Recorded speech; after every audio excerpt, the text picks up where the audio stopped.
between Wales and Cerberus. Not quite the early game domination we maybe expect here from Cerberus a second time, as they went back to bread and butter more than anything else, Mobby. But nonetheless, they have a brick of a composition to walk into this game with.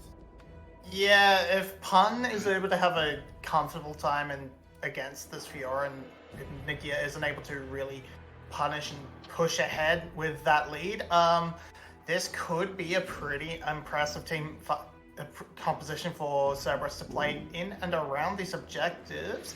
Pun does not find himself fall for the bush.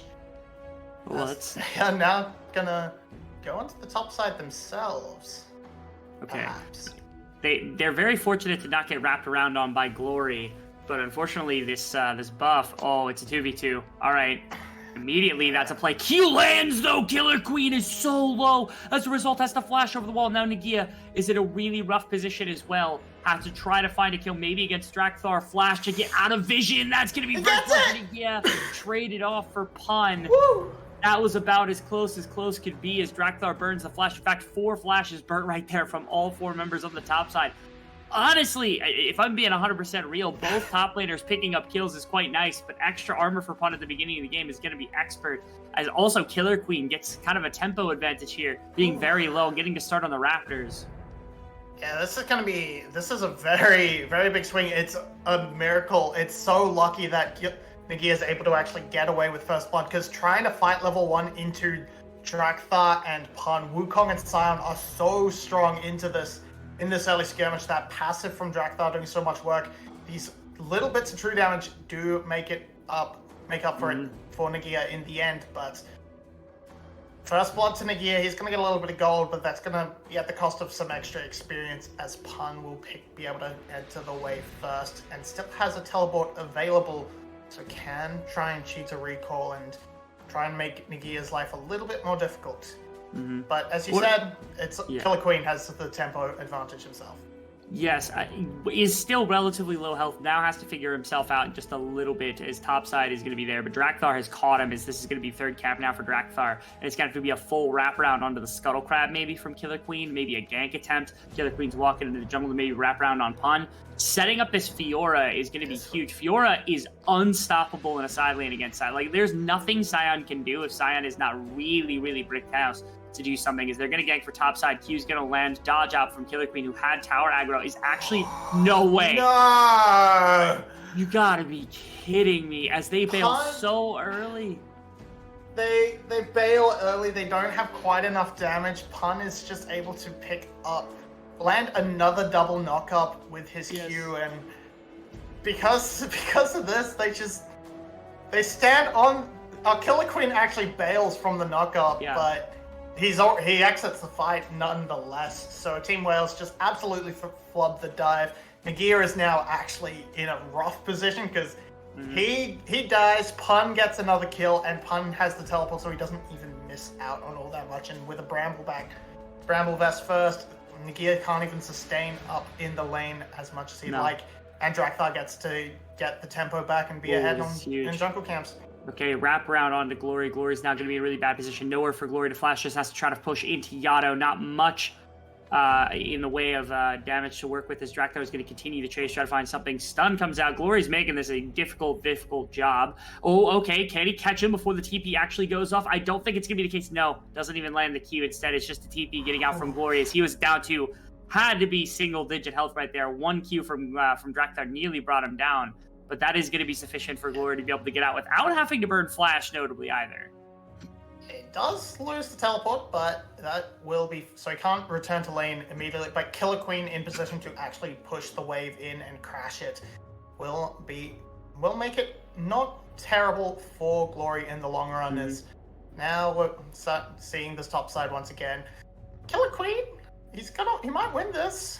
Yeah, I don't think Drakthar wins this early. Okay, that's going to be more play. Pun has showed up. Ranapi showed up. Everybody showed up to this top side. Nobody wants to give up the Scuttle Crab, apparently. As it's not even a first back completed yet for Drakthar, he's going to have to start maybe even his second clear in a couple of seconds, as the Gromp is about ready to get started up. That's a rough play, as now that's going to open up a lot more for Killer Queen on his second clear, but being down half a health bar is not going to make life easier. Both junglers are not having the most fun and easy of games to kind of manage here, Bobby, as they just kind of lost their health bar every time they've had a chance to start a full clear.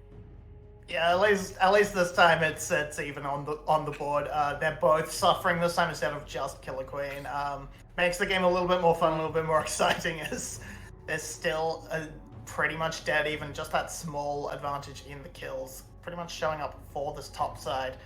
Bit of CS in the jungle as well, but that doesn't really amount to too much. And now we settle into a bit of a lull state. We're waiting for these mid laners are still waiting to scale up a little bit. They aren't quite as potent in the early game as perhaps once they were. Syndra, no, in this case 100%, but now Rise on the roam might push Team Wales back a little bit, so they can't quite force in. Now levels have come through for that bot lane, so they are starting to take control. Yes. The game is actually exceptionally even in this one. I know that, again, the early kind of kills for Pun does make the laning phase a bit more difficult for Nagia. You're seeing that kind of manifest itself. But eventually, this is going to be winning for Fiora. Your mid lane matchup right now should be Ryze favored because of the wave control that Ryze is going to have. Eventually, Cinder is going to feel quite a bit better as well. And the bot lane is holding their own a lot better than what they did in game number 1. They were down about 20 CS at game number 1 by the time you hit the 10-minute mark. And here, they're dead even. Not great into the Aphelios Lulu, but I think you'll take it. Again, Bit and B, very proficient Lucian Nami players to work with here in this one. As there's a lot more, there's a lot less of a dead game to start things off, Mobby, which is a nice thing to see that Wales was able to come out with a bit of a different strategy. It is still anyone's game to be had. No neutral objectives have really been approached quite yet, and dead even in gold means that we're going to be walking into 8 minutes or so Rift Herald territory without too much of an advantage one way or the other. So that's going to be a mid lane gank. Yato gets ulted, going to get stunned up. Now Killer Queen's going to find him with a Q. They're actually just going to find a kill, as Killer Queen finds a nice setup from Glory with that range advantage. Yeah, that's really lovely from Glory, playing it out, using the ultimate first to set up the easy follow up with the Scatter the Weak, rather than just trying to hold it for the execute damage. It doesn't have it. It's not quite as potent yet at this point, so getting that easy stun for Killer Queen to execute is the way to go. This will actually put the jungler ahead a little bit. Can't interrupt Nagia's back either, can Pun, so gonna just be a little bit of a trade. Mid lane kill, but Drakthar's going to take the opportunity of the reset to move into this Rift Herald. Yes. That's going to go pretty much uncontested, as Hello Artemis has actually made the roam up first. They don't read this, I don't think. Or maybe they do, but they're looking to try and match it a bit. Match the lanes on the top side, rather than just allow Vit to just mine plates for free, as I suppose you don't need a teleport when you're Scion and can just run your way back to lane. Yeah, the interesting thing about this, I think, from Cerberus is that it's them kind of poking at Wales, and they say, okay, Wales, here's how this is going to go down. We're going to swap our bot lane up the top side, and you have two options. Either you swap with us, and then you don't have dragon pressure as a result of the Rift Herald play, which defends your Rift Herald play really nicely if you're Cerberus. Or you don't swap, you leave your bot lane in the bot lane, and you end up grabbing the dragon, but then you run the potential of Artemis, grabbing up extra plates as a result of that Rift Herald going down in top side. It would have hampered Drakthar's clear a little bit, but I think they would have been absolutely in that position. As that's Killer Queen, he was fishing a bit with that Q, and he was really far back, and Red White was about to be up for Artemis, so I don't think you ever really wanted to mess with Aphelios in this particular case. As Yato and Drakthar are here as well. In fact, 4 members for both teams on the top side. And again, they didn't get that response of neutral objective, which is one of the big things. That is a kick used under the cloak. Holy, okay. Now Drakthar is going to go down eventually, as that's going to be the Cinder ultimate bringing him down. Killer Queen got absolutely fleeced in that deal, but somehow Cerberus still on the dramatic losing end of everything right here, as that's going to be a kill and a flash bird from Artemis going to the side of Wales. Man, how do you not know that's the I'm flabbergasted. I'm appalled. They just pull it out in the end because Team Wales had the run of the top lane and could rotate first and join in, so it picks up the kill in the end, and killing off Drakthar, killing off the holder of the Rift Herald means that there's no chance for a play to come through, no push. No. That will be delayed, and if they can push it to a point where it has to expire and he has to drop it at an inopportune time, that will be fine for Team Wales, and they will kind of win the overall map play if they can then move to this dragon. And what I more or less want to see here in a second is whether or not they decide to go for Dragon on one of these two teams, because again, it's just top laners up there. If you could solo the Dragon as either Killer Queen or Drakthar, I don't think that's an unreasonable thing to make an assumption for. If I were Drakthar, I would be trying to get information on where Killer Queen is at. Actually, Red-White getting popped by Artemis and doing quite a bit of damage with the picks being attached for a second there. Right now, B's just out of lane, so Vit is suffering at least a little bit. Artemis can kind of choke up in the lane as much as he wants. Which is kind of nice to see, and no flash hasn't really been pressed on too hard from Vit and B quite yet. We'll see if they decide to do something with it a little bit later, but okay, Killer Queen threw a Q at Dragon just to see whether or not Drakthar was in that pit probably, but nothing to be found there. Yeah, the Dragon not being touched, but now Drakthar is in the air. He's gonna find out there's no Lee Sin around and maybe make the move on to it, but no, okay. Now can B find something? Yes, he can. Yes. It's he's just a flash, but he finds something. Yeah, does find something, and a really nice play as well. Notably, Lucian is heading down into the bottom side of the map. Aphelios is heading down there as well. First support to bottom lane is actually going to be Rano P, assuming that Yato isn't going to get all the support. I think it's so that they could break Yato out of mid lane relatively safely. That is going to make it easy for Yato to move down into the river, and that means if Aphelios ends up getting pushed with Infernum, which is exactly what's happening alongside Drakthar, it's just a Dragon setup or a Rift Herald setup potentially. Is that actually looks like what they're going to go for? They're going to go for the immediate payoff. If they wait for both, maybe the timer's not there, but at minimum, they're going to grab a bunch of plates up here for Artemis. Maybe actually end up getting 4. Now he's not going to stick for the autos. Yeah, because you can get that, use that, get the pressure. Artemis might try and stick around and pick up that extra plate, but overall, they have the ability to just sort of turn that straight into the Dragon. They've kind of left it a little long, and now Team Wales can potentially defend. They still have to deal with that wave crashing in, but now, if Glory has first move from the mid lane, he can find a good bubble. That is a step up onto B. That's Infernum ultimate. That's a kill onto B. As Drakthar is going to be able to clean that one up. Now Drakthar is probably doomed to a life of death underneath the tower, as Vit's going to be able to pick that one up with a kill.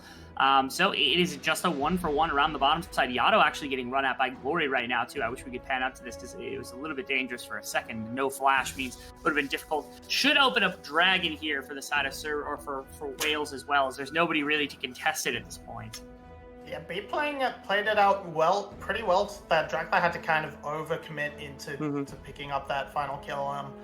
Delaying it long enough, got the return kill. That's one actually for Vit this time. Oh no. Okay, that's Gravitum. That's gonna be okay, and Duskwave. Yeah, that's just a full combo from Artemis as he brings down the Lucian. Feels pretty bad. Honestly, they got the 4th plate too. B is not in this laning phase. They're not gonna step up and try to grab up the tower, but yeah, lots of gold actually did get infused into Artemis over the last couple of minutes here. So while, yes, the Dragon does finally go to the side of Wales, I think it's Cerberus that's okay with that because of the gold amount they just got into one of their primary carries. Yeah, Plate's now going to drop. Nagia was not actually able to pick up any on the top side, or even on the bot side. Nagia just keeping pretty much even with Pun for now. He's going to teleport back to this tower. And so this Fiora, yes, it's scaling as Mana Mune? Yeah, that's the I am never winning the laning phase build for Fiora. That's the I'm waiting for 4 items to spike Fiora build. And honestly, when you get there, you are an absolute beast. But you're going to die a lot in the meantime, as that's just going to be a very immediate kill. Pun and Drakthar combining for that one. Yeah. As well as that's going to be topside push. There could be a swap up into topside if they really want to push for more plates. Rift Herald is on the board as well. You just have to be careful about this potential play. Drakthar is going to get caught. Yeah, they just caught out. Flash has to come through. Cyclone is going to disrupt Glory just a little bit. Again dunked into the club. Wales, man. Okay. That is not the first time. I can at least kind of defend that one because of how that interaction works, where if you press clone as the ult comes out, you're just stuck ulting the clone and you can't adjust. But that is unlucky. That is really unlucky for the side of Glory coming through there. They can't pick up the kill, but they do have pressure onto this Rift Herald.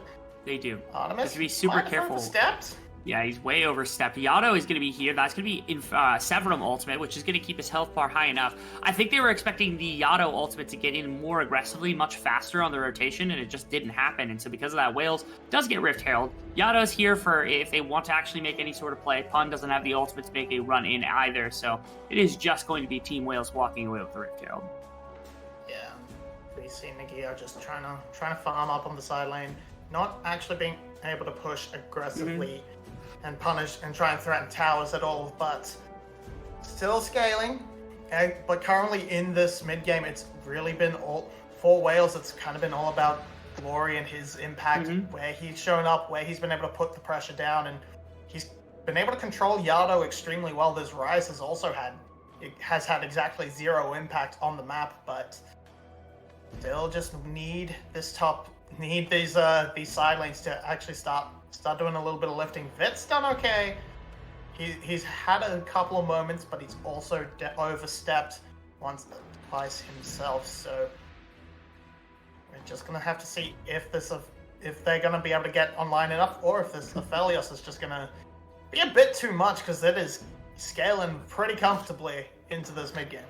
That's the one knock of Team Wales, is while they have done a good job at setting up some plays for themselves, a really good job of making sure Killer Queen and Glory are still online, Nigia has been kind of cut off a little bit. That's one knock to them, and the other knock is that Cerberus' win condition of having a really powerful kind of front line to sit in front of Artemis, who's also scaling really nicely, is just completely not there. That's going to be the first attempt at it. Lulu Ultimate is going to dissuade Killer Queen from doing anything else. There were no summoner spells available for Artemis, so it's just the Lulu Ultimate and the Gale Force ready for defense, but there was no kick angle from Killer Queen anyway as a result. But yeah, they haven't shut down the win conditions of Cerberus yet, which is a pretty big knock against them right now that they have to be cautious about, because Team Wales, if they don't end up cutting off Artemis at the knee, if they don't end up cutting off this team fight at the knee with all these frontliners, it could be a really difficult position for Nagia to ever enter this game, or for really anybody to enter this game for Team Wales. So they just haven't been able to find much yet in the way of successes when it comes to shutting out win conditions. This is going to be another kind of play in the mid lane. 4 people going to split this tower, but it's still a good gold influx here from the side of Team Wales. Also, they're going to find a big play. That's counterplay coming through. Kicked out is Drakthar, as both teams trading big ultimates back and forth. That's going to be a flash in from Yato from the side to try to find something. Here comes Pan. Ultimate. He's not going to be able to tag. Yato's ultimate's going to deliver at least one into the backline, as Drakthar is going to find the pick onto Vit. Now Killer Queen looking to find some play into Drakthar. That was a bold move. Drakthar ticking down, but not going to die. Instead, nothing to be had here from either side. Lots of ultimates exchanged between the two. Ends up just being, I think, the 1-for-0 here, as Team Wales lost their ADC as an exchange. Nagia gets free time on the bottom tower. Yeah, Dragon coming up soonish. Not quite ideal timing, because that could have been a complete win for Team Wales overall. But in the end, it's a two towers for a mid lane for a kill overall. That's not that bad. Fit now being able to pick up his rapid fire cannon, going to be able to put in a little bit more burst from a little bit further away. Just still scaling up, just can't quite cut through Artemis with all the defense, and that Bloodthirster shield going to come in soon as well. Going to make it even harder to try and blow up this carry. Going to need to look for better angles from Killer Queen but of course it was a good disengage from Drakthar. I'm being a bit negative on Wales because that's kind of the mindset we've been put in after how rough game 1 was. And okay. Yeah. Pun looks for an ultimate, can't quite find it. They're looking for a topside play as a result of knowing that bottom side was getting run by Nagia and Killer Queen. They're trying to prevent anything else from going over. Trying to maybe buy some space for Artemis and Rano P to go after the top tower, but Glory is too much of a brick. Killer Queen being here, the bottom lane being in mid to defend. There's too much to try to worry about here, as they don't really know what's happening, and so they don't end up making any sort of aggressive play underneath of the top tower, where maybe that's what they were looking for. So instead, it's Nagia and Killer Queen who just get to pull additional resource out of this bottom quadrant of the map, because only just now is Pun finally responding to this top side, or this bot side push. And this time around, it's now Team Wales with a bit more of objective control. They lost their first herald, but everything since has gone their way. Now Baron is on the map. It's definitely too early to start it off, Team Wales. I see you doing your 2 20-minute Baron throws in the last series. But now they're going to just keep looking in. trying to pressure Okay. out Drakthar, make him a little bit nervous, and we are definitely seeing I have to say, a huge bounce back from Killer Queen this game. We are. Still got that aggression, but this time it's a lot more reasonable. It's a lot less. I am just randomly being caught out in the enemy's jungle too damn deep. But yeah, good to see. It's like ever since we had the introduction to Killer Queen when he came in a couple of splits ago on a rookie squad, we have been able to tell that Killer Queen's got a ridiculous amount of talent, but just hasn't always been able to show it in grand spades. If you remember, like there were splits where like he was playing Talon and he was an absolute monster when he was playing on the front foot and he was kind of running everything, and then he has these splits where he's just like, what is he doing? Like, he looks like a chump. Like, I don't know what to tell you. Like, he's completely out of position and we don't understand. Like, this is not the same player. It's really weird that he has these incredibly polarizing splits. And even after like 2 years of watching him play, it seems like the book is still out as to whether he's going to be a superstar or whether he's just going to be a wash inside of the league.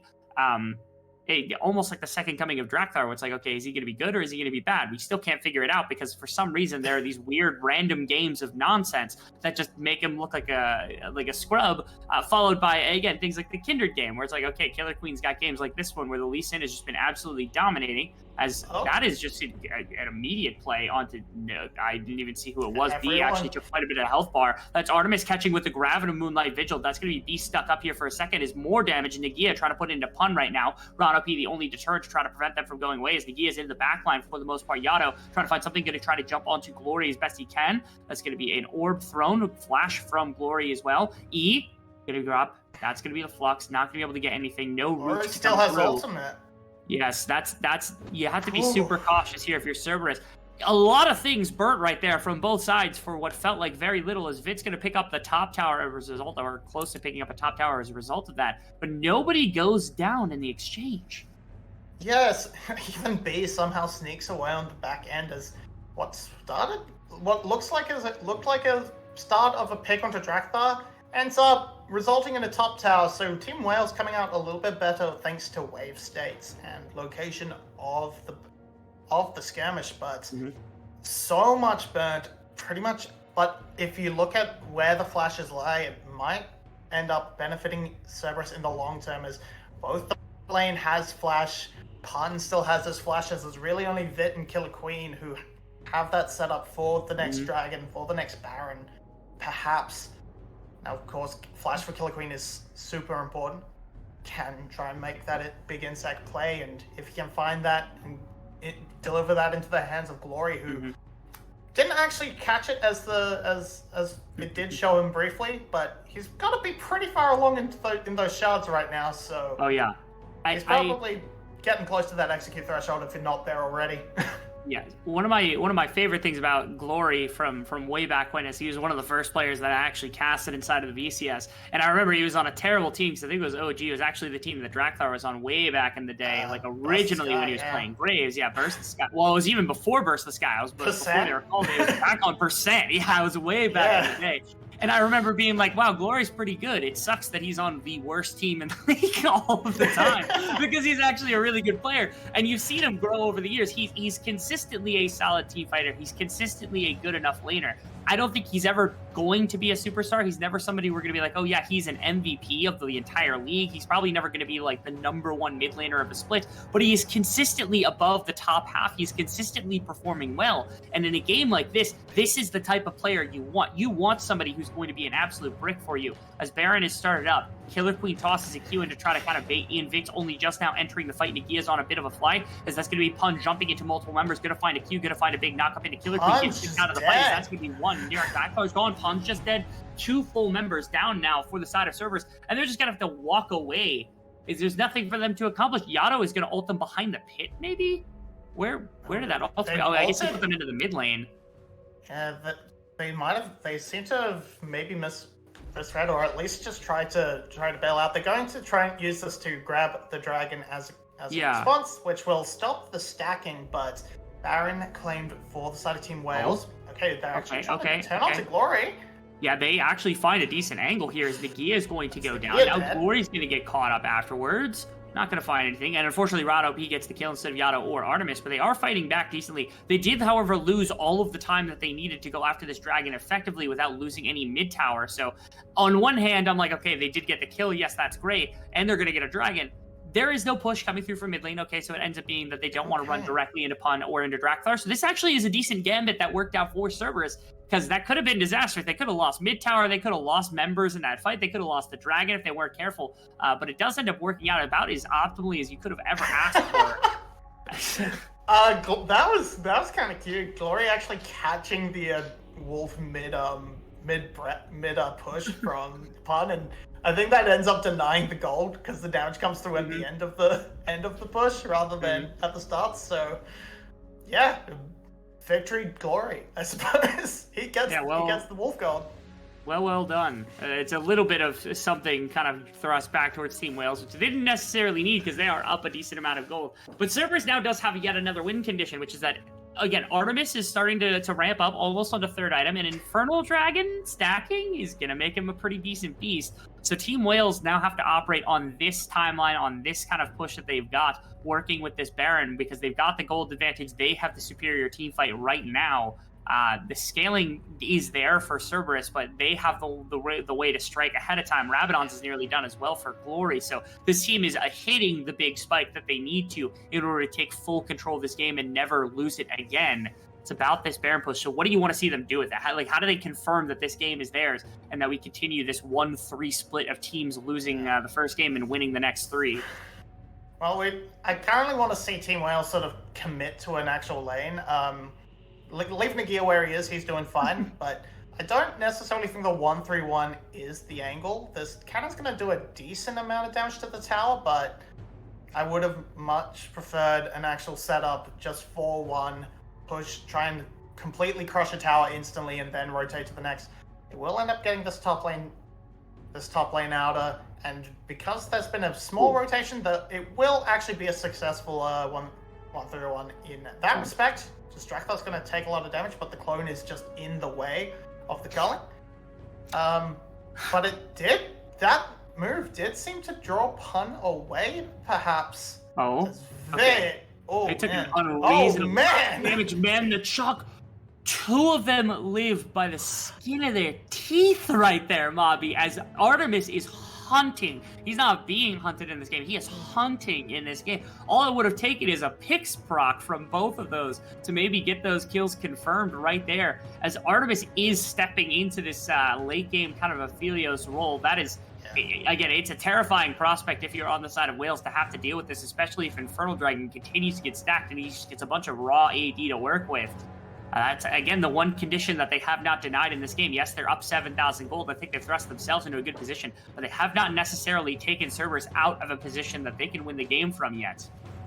Infinity Edge now just around the corner. Should just be this 1 or 2 waves away for Artemis. And so basically it's going to be here for that next dragon, and we saw just how much damage he can put out there in what was essentially the 1v2. If he goes untouched in this team fight, it's going to be massive. However, now he doesn't have a flash. That is the angle for Team Wales. Killer Queen has flash, Glory has flash. They can just jump on top of him and blow him up. And that would be a huge chunk of Cerberus' damage taken away. But now they're just camping the bush. Okay, Drakthar has to flash as well, as that's a nice stun from Glory coming through. The Rabadon's is done, and that means that the damage from the Syndra is just out of this world right now. Notably, also, this is a really big kind of caveat that showed up in the last couple of minutes. Hello, Nagia, okay, yeah, Hullbreaker for Nagia, as he's just staying in the side lane. They're going to jump on him. That's going to be Yato helping bring him down. They did give up a ton of pressure in the mid lane. In fact, they actually might lose their mid inhibitor tower for this. They actually don't, which is a little bit miraculous, but not wanting to overstep, not wanting to play into the team fight quite yet as Team Wales, as they're down a full member. Now the re-engage potentially to be held up here. I was waiting to see. It looks like Cerberus want it. They just can't find an angle right now to actually get onto anybody. That's going to be the angle right there. That's going to be a kick trying to prevent something. Infernal again! Vid is walking away with like 200 health every time Artemis hits him. Just barely not able to get that kill, as that's going to spur in the end of the fight. Again, the immediate portions of it are so in favor of Wales, but the kill almost getting traded over. Artemis is still this massive damage dealer. Artemis eats a straight up scat of the week and takes 0 damage because overheal Bloodthirster is really Huge. good. Really good, folks. I think, man, I'm looking at Vin and asking, hey, how's that Serpent's Fang coming? I feel like that's every time I see an Aphelios with Bloodthirster, I always think maybe we need Serpent's Fang to come back, but. And so it is. Dragon is just going to spawn right now. It's Team Wales with the advantage. This should go over for free. I don't see Cerberus really having the need to contest it by any means. And that is going to be just fine. Baron will be the next sort of port of call where they need to try and figure it out. Yeah, a big fight win is what it feels like Cerberus is trying to fish for here, because they've got all this front line, all this attempt for Artemis to try to do damage. They just haven't been able to find it. The threats onto Artemis are just like Killer Queen kicking him into a fight is massive. Glory being able to hit him with the full combo is massive. And especially now that 4 items on Lucian is completed, even the Lucian diving is a really massive kind of damage dealer. He's under potential threat of being somebody to be risky. And again, especially with some of the gold disadvantages that are held from the side of Cerberus, Team Wales just kind of has full control of everything. This might be the place where they can look for an attack. They're going to have to leave Pun on bot side to make sure Nagia doesn't just wreck their base. But there is a number of people collapsing into this area. Glory's going to try to cut them off. This is going to be Vit getting Drakthar, a little bit of damage. Prado P doesn't die, but very nearly dies as the Glory's ultimate gets pumped. But that means that the Baron is likely over, as there's nothing more to really contest with. There's no chance to really kind of one-shot Artemis. As Nagia, again, with the Hullbreaker, I don't think he doesn't even really care about Pun here. This is where the Fiora eventually lands in this game, is that you can just start taking towers in the face of the Scion, and there's not much you can do. That's going to be a pick on to B immediately. That's going to be Glory putting multiple members into the pit. Ultimate from the Lucian is going to ton of damage, as that's going to be 2 members. Now it's just Artemis remaining to try to take damage. That is a Moonlight Vigil that goes off into the distance. And that's the game, almost certainly. Nagia winning on the bottom side. Pun was half health. That is a 1-team fight, and that's going to be Team Wales taking us to game number 3 in a 1-1 split. Glory doesn't even need it. Doesn't even need the ultimate to pick up that triple kill there. And now Pun has to try and defend the line. He's doing his best to clear the minions, but not gonna come through. He's just punching away. Oh no, he's managed to get it up they still have 15 bit. seconds until anybody spawns, so it's still a win. But yeah, he stalls for a couple seconds here. Is a very mild amount of heroism coming out of Pun. Does not end up mattering. Team Wales continuing the curse of the teams inside of playoffs. The team that wins the first game potentially going on to lose. Team Wales continues this potential trend as they take our